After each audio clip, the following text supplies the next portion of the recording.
the rather interesting story. The US Soccer Federation reached a milestone agreement to pay its men's and women's teams equally. This makes the American national governing body the first in the sport to promise and bring down the gender pay gap.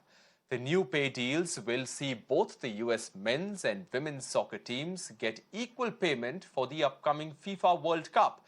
US Soccer Federation president has said that this development has the potential to change how international soccer and sports do business. Joining us this morning is Devika Malik, an international para-athlete. Devika, thanks very much for speaking to us. Why is it so difficult to close this gender pay gap in sports? Even this judgment that we are talking about today, it's not something that's just been given to them. It's something which has been a legal battle that they have won for the last 6 years. It's been a legal battle for the last 6 years. So yes. Something which sounds so commonsensical that you should get the same pay for doing the same work. It's not just about sports. Across industries, that has not been the case. But at least speaking from an Indian perspective, at least in terms of athletics, we don't have a model where we get paid to play on a monthly basis like a salary. But there are so many other incentives, whether it's cash awards, whether it's training camps, whether it's the allowances that elite athlete gets through schemes like TOPS, where they get money for their diet and nutrition and training, etc. So we have never really encountered any kind of gap between these allowances being made to male and female athletes. And I think that is something that I'm proud of, especially coming from the state of Haryana, where you know that sports gets so much importance and the athletes are so well rewarded for their achievements in sports. So we have never really encountered a difference between what the female and male athletes are getting. But in models where athletes get paid to play in the countries like the US, I think it is definitely a landmark judgment, and it is something that it is in 2022 high time that everybody needs to follow suit. Devika, the athletes have said that the discrimination is not just in salaries, but women players, they claim that they face discrimination when it comes to where and how often they play, how they train and travel, the medical treatment and the coaching they receive, isn't it? Yeah, so one of the reasons that, people on the opposite side of this argument used to often give is that if a sport is not popular, if people are not watching it, if it is not being televised, then if the sport is not getting revenue, how are they supposed to play their athletes?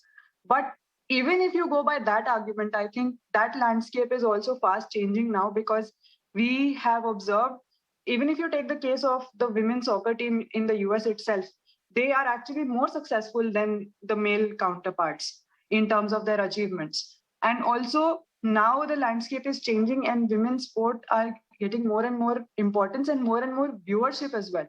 People are interested to see the women's fights in MMA. People are interested to see women's soccer. People are very interested to see women's cricket if you talk about the Indian landscape. So even if people were making the argument that, oh, they don't get paid as much or they don't have as much finance for them because people are not watching the sport, that is not the case anymore. So even that argument is nullified now. Devika, let's talk about solutions. As you said that this hasn't been handed over to them, this has been a constant battle. They have fought for years for this pay parity. How can we close this gender pay disparity gap? There's been lots of research on this matter. Like there've been experiments where they've handed over resumes, gender-neutral resumes to bosses and CEOs of companies, where they've just removed the name so that the gender of the person is not apparent. And in those cases, they received better offers compared to when the gender was revealed. So a lot of this, at the end of the day, is just the societal kind of stereotypical mindset that we have against females, where we assume that they will not be able to do certain tasks as well just because they are females. But that is now, I feel we are finally living in a time where people are looking beyond gender and simply realizing, like what we said in the beginning, equal pay for equal work. It's as simple as that. And I don't think that gender needs to be made a factor in how much you pay a person. Of course, there are then other nuances where we talk about parental leave, or we talk about how to get people back to work after their maternity leaves. Those allowances need to be made as well, because at the end of the day, what employers in any field need to realize is that when you make those allowances, at the end of the day, you are increasing your workforce by being more inclusive, by being more accepting of diversity, by paying people fairly for the work that they're doing. At the end of the day, you are increasing your workforce. So it benefits everyone in the end. It's not a loss Yes. to anyone.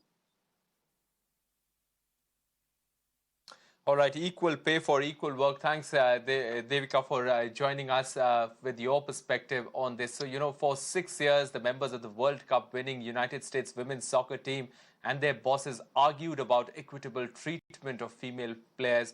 Now they have secured this victory and closed the gender pay gap.